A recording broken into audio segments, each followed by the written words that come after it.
Hello and welcome to Spectator TV. I'm Ben Lazarus, the Spectator's Special Projects Editor. It's been a very turbulent 24 hours in the Middle East. Last night the Israelis assassinated a senior Hezbollah commander in Beirut, and then hours later assassinated Hamas's political leader Ismail Haniyeh in Tehran. The Iranians this morning have vowed revenge on the Israelis. It's unclear in what form that might take, whether a direct response or via one of their proxies like Hezbollah. Of course, this week we've also seen it warm up on the northern front with Hezbollah after Saturday's strike, which killed 12 children and young teenagers playing football in a Druze village in the Golan Heights. To discuss this and more, I'm joined by the defense editor of The Economist, Shashank Joshi. Well, great to have you with us. I just wanted to ask to kick off how big an escalation you thought last night's developments were. It's a really big deal that Ismail Haniyeh, the head of the political bureau of Hamas, is killed in Iran. And it's a big deal not just because of who he is and his status within the organization on the political wing. It's a big deal because of where this occurred. It's not only a very bold move to go after Haniyeh in Tehran, of all places, but it also sends a pretty powerful message, a message that comes immediately after Iran assassinated a Hezbollah leader in Beirut, and a signal to Iran about how compromised they may be, how much knowledge Iran has about their senior figures in their capital city, and a knowledge of how, I think, a message of how the rules of the game are changing. Old restraints are really falling away in the last 9 months, and particularly in the last few weeks. And how spooked do you think the Iranians are? I think they'll be really concerned. We already saw a significant escalation back in April where Israel struck an Iranian consular annex in Damascus, and then Iran, in retaliation, did something extraordinary. It fired hundreds of missiles at Israel, which were only parried thanks to a huge international coalition that formed to protect Israeli airspace. And so Iran, I think, has to reflect on the last, really, not just few weeks, but the last 15 years, which is that Iran has been thoroughly penetrated by Israeli intelligence. They have been able to find, locate, and kill Iranian nuclear scientists, including the most senior Iranian nuclear figure, Mohsen Fakhrizadeh. They've been able to kill Qasem Soleimani when he visited Baghdad. They've conducted other assassinations. They even stole this is incredible, the entire Iranian nuclear archive from a warehouse in Tehran back in 2018. So this is yet more evidence that the Iranian government is just leaking like crazy. And Israel effectively has this astonishing level of knowledge over whereabouts and details of sensitive things happening there. And why are the Israelis able to get so many fantastic leaks from Iran? Are they getting help from the Americans or Arab allies such as the UAE and the Saudis, or is it coming from sort of across the border in Azerbaijan? There are some operations where the Americans may have helped, and we know that when an al-Qaeda operative, al-Masri, was killed in Tehran, that was probably by Israel, but at the behest of the Americans. But I think this is different. My understanding is the Americans didn't have knowledge of this. I think they would be greatly concerned by this, given that they are working very hard to achieve a ceasefire, and Ismail Haniyeh was a key Hamas figure in brokering that ceasefire or negotiating that ceasefire. So this is very unwelcome news to them. I doubt they'd have helped. But it is true that if you ask why Israel has had such rich pickings inside Iran, it's to do with the fact, I think, that the Iranian state is very corrupt. It's very hollow in some respects. It's full of factions that can be played off against one another. And, of course, there are ethnic minorities, including Azeris, particularly Iranian Kurds, that have probably long cooperated with parts of the Israeli state. And that's caused huge numbers of problems for the Iranians trying to plug those gaps. And how do you think Iran will respond to the attack of last night? I mean, Khamenei's put out some fairly fiery tweets on X, and there's the usual rhetoric that one would expect. But do you think we'll see sort of direct strikes in the way that we did in April? On the one hand, this is a Hamas figure. It's a Palestinian leader who's not an Iranian. And in the past, the Iranians have been very cautious about risking their own security for the sake of Hamas or any other movement in this way. On the other hand, this was in the heart of Tehran. This was a blow against Iranian prestige, and it follows a period in which we are seeing heavy Israeli strikes, not just in Lebanon, home to the Iranian allied Hezbollah, but also in Syria, in Damascus, for example, in the last couple of days. And so what I think the lesson we learned from April, the strikes in April, was that any individual strike may not push Iran over the edge, but an accumulation of smaller strikes can cross its red line, and its response can be considerably more severe than we anticipated. The Iranian missile barrage on April 13th took Israeli intelligence by surprise. They did not anticipate such a strong response. And so I'm not sure whether we will necessarily see a missile response in the same way, but I'd be very surprised if we didn't see a fairly tough and visible Iranian response to this in the days and weeks ahead. And would you see this happening sort of directly from Iran, or more likely to be through their proxies like Hezbollah? Well, the historical approach has always been to work through proxies. For example, when Iranian nuclear scientists were assassinated 10 years ago, 15 years ago, the response wasn't missiles, it wasn't drone fired from Iran. It was Hezbollah attempting to attack Israeli tourists abroad, which is a very classic mode of attack, particularly attacks from Hezbollah against Jewish interests abroad, which they see as being a response to Israel. On this occasion, and I think here's where the last 9 months have really changed things, I think the rules of the game are changing.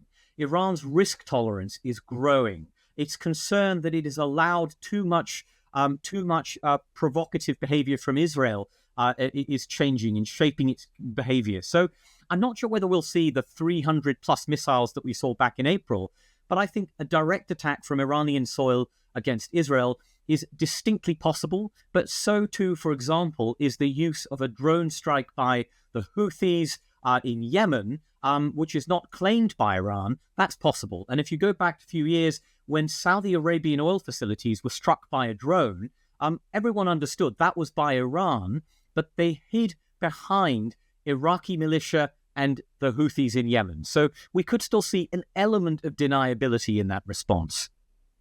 And what do you think Netanyahu's objective was last night in not only taking out Haniyeh, but also the attack in Beirut? We should be really clear that Benjamin Netanyahu said back in November 23 that he had given instructions for his intelligence agencies and his military to take out all Hamas leaders. And so we shouldn't be surprised that Haniyeh is no exception. It's true, he's on the political wing, who was seen as somewhat more pragmatic when it came to questions like a ceasefire or a hostage release and deals than the military wing led by Sinwar inside Gaza. So it's true that there is a certain relative degree of difference in attitudes and behaviors and approaches. But Israel had said it was going after the Hamas leadership. And it's entirely possible that this is simply when they saw an opportunity, because they would be very reluctant to do this inside Doha, the capital of Qatar, where Haniyeh normally is resident. That would cause a much, much bigger diplomatic headache for the state of Israel. It would cause a much bigger blow-up in its relations with the Arab countries that are friendly to Israel and with the Americans. So this could be opportunistic. But I think with respect to the Hezbollah attack, that, of course, was a direct response to Hezbollah's rocket attack in northern Israel that killed many children, many Druze children in northern Israel. But I think what we're beginning to see is more evidence that Israel isn't going to restrain itself out of a desire to get a ceasefire in Gaza over the line, as many of its allies and partners would like, particularly the Americans. It's willing to take risks, in fact, that could completely torpedo that political process. And I think on that, the cynical explanation, of course, is that Netanyahu himself has no real interest in a deal which would precipitate his fall from political office and his rivals ousting him. So he has something of an incentive to keep the state of hostilities growing, even if his military and his security forces almost unanimously feel that a ceasefire in Gaza is at this stage now what Israel desperately needs. And away from Gaza and the possibility of a ceasefire there, which now appears more distant than ever before, perhaps, after last night's attacks, how concerned are you about the conflict on the northern border that's escalated in recent days?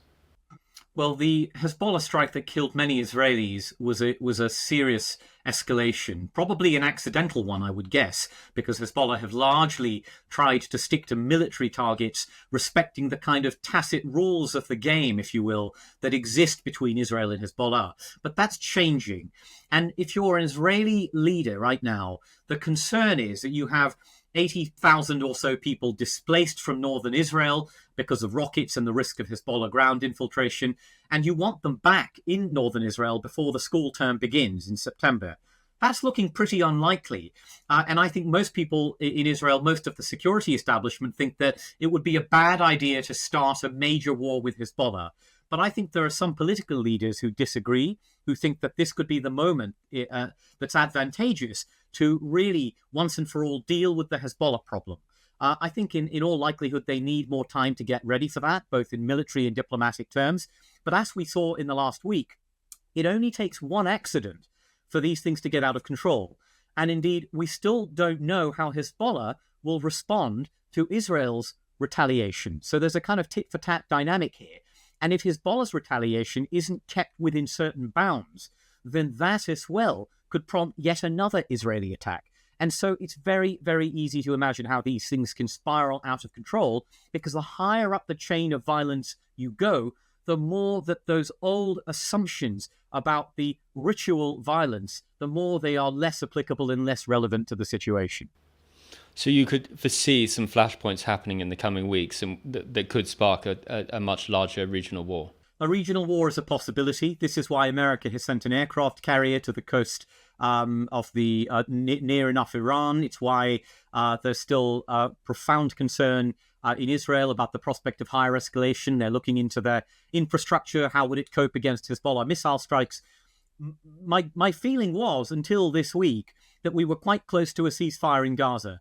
And that would have immediately stopped the Hezbollah rocket fire and would have stabilized the northern front for a while. We would still have had a serious risk of Israel attacking Lebanon out of a belief that the Hezbollah problem cannot be allowed to fester in the long term, but we would have had a few months of stability and peace. Now that Ismail Haniyeh has been killed, I think it's difficult to see how we get a ceasefire. We will see continued rocket fire by Hezbollah. You will see Israel struggle to get its people back to their homes in northern Israel. And for all of those reasons, I think the prospect of a substantial escalation on the northern front that then interacts in complex and unpredictable ways with the Iranian response to this killing in Tehran, I think all of that is going to be a toxic combination of factors in the weeks ahead. Can you see further Israeli attacks this week, or do you think sort of Netanyahu sent a message to the axis of resistance and will leave it there? I think the fact that Israel followed up its strike on Hezbollah's leadership with a strike on Haniyeh and has also apparently hit other targets in Damascus, which is in a neighborhood known to be associated with the Iranian Revolutionary Guard and some of its local militia. That, to me, suggests that Israel is in a pretty punchy mood at the moment. As I said, it isn't allowing itself to be constrained by the need to protect the political space for a ceasefire.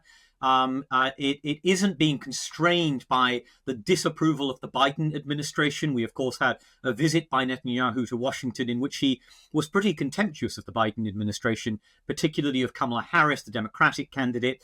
And so I don't know if this is the last we've seen. I actually think that Israel appears to be willing to run some pretty serious risks, to send a message to its adversaries, to weaken Iran, to weaken Hezbollah. And I really think that that is a real gamble that it is taking at this point. And if the gamble backfires, how do you see that playing out in terms of the consequences for Israel?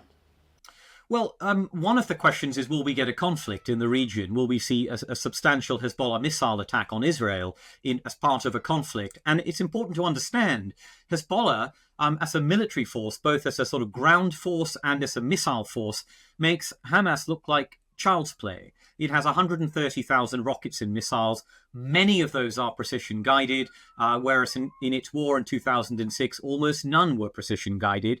And it would be able to sustain launches at the rate of 10 times the rate of missile fire that Israel endured in 2006, which was the last conflict in Lebanon with Hezbollah. And so there's a real risk that Israeli missile defenses would be overwhelmed. They've performed really well so far, very impressively, but they would be overwhelmed given the saturation attacks we could see by Hezbollah. And so one of the really big questions for Israel is, does America have our back?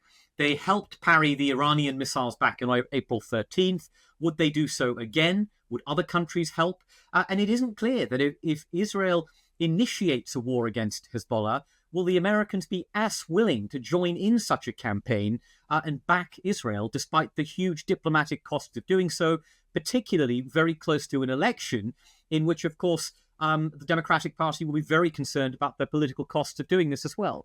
And I think Israel has to consider that diplomatic aspect of all of this as it makes its decisions going forward. And do you think the sort of Israeli thinking this week may have been slightly skewed in their decision making by the fact that they're sort of undergoing this huge sort of, not civil war, but they've had all these issues with far right thugs storming military bases when some soldiers were being arrested, accused of abusing Palestinian prisoners.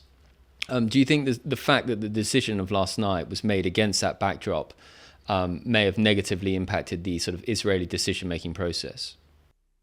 I don't think Israel's domestic politics has fundamentally affected its decisions to go after Hezbollah's leadership. That was pretty much probably a point of consensus among Israel's political elite, that a strong step had to be taken in response to Hezbollah crossing the line, as I think Yoav Gallant, the Israeli defense minister, put it. I think the attack on Haniyeh is somewhat different. I think that there will be concerns that Netanyahu may be affected by his own political situation at home. But what is clear is that it's extraordinary that these hugely consequential actions on Israel's borders are occurring amid unprecedented political violence at home, with the storming of military bases. And to give you an example of that, Israel is stretched thin. It has forces in Gaza. It needs to think about forces for Lebanon, and it needs to give reservists a chance to rest and recuperate. They're very tired. They're exhausted. They've been mobilized for 9 months.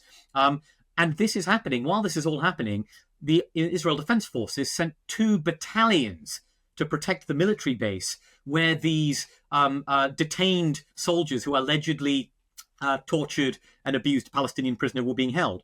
2 battalions of forces tied up to protect yourself against far-right thugs who are essentially allied to one of your ministers, to people in your ruling government coalition. I think that shows you just how precarious, just how complicated, how tense Israel's domestic politics is right now, as it has to make these really weighty choices with regard to its enemies in Lebanon and in Iran. Shashank, thank you so much for joining us today on Spectator TV.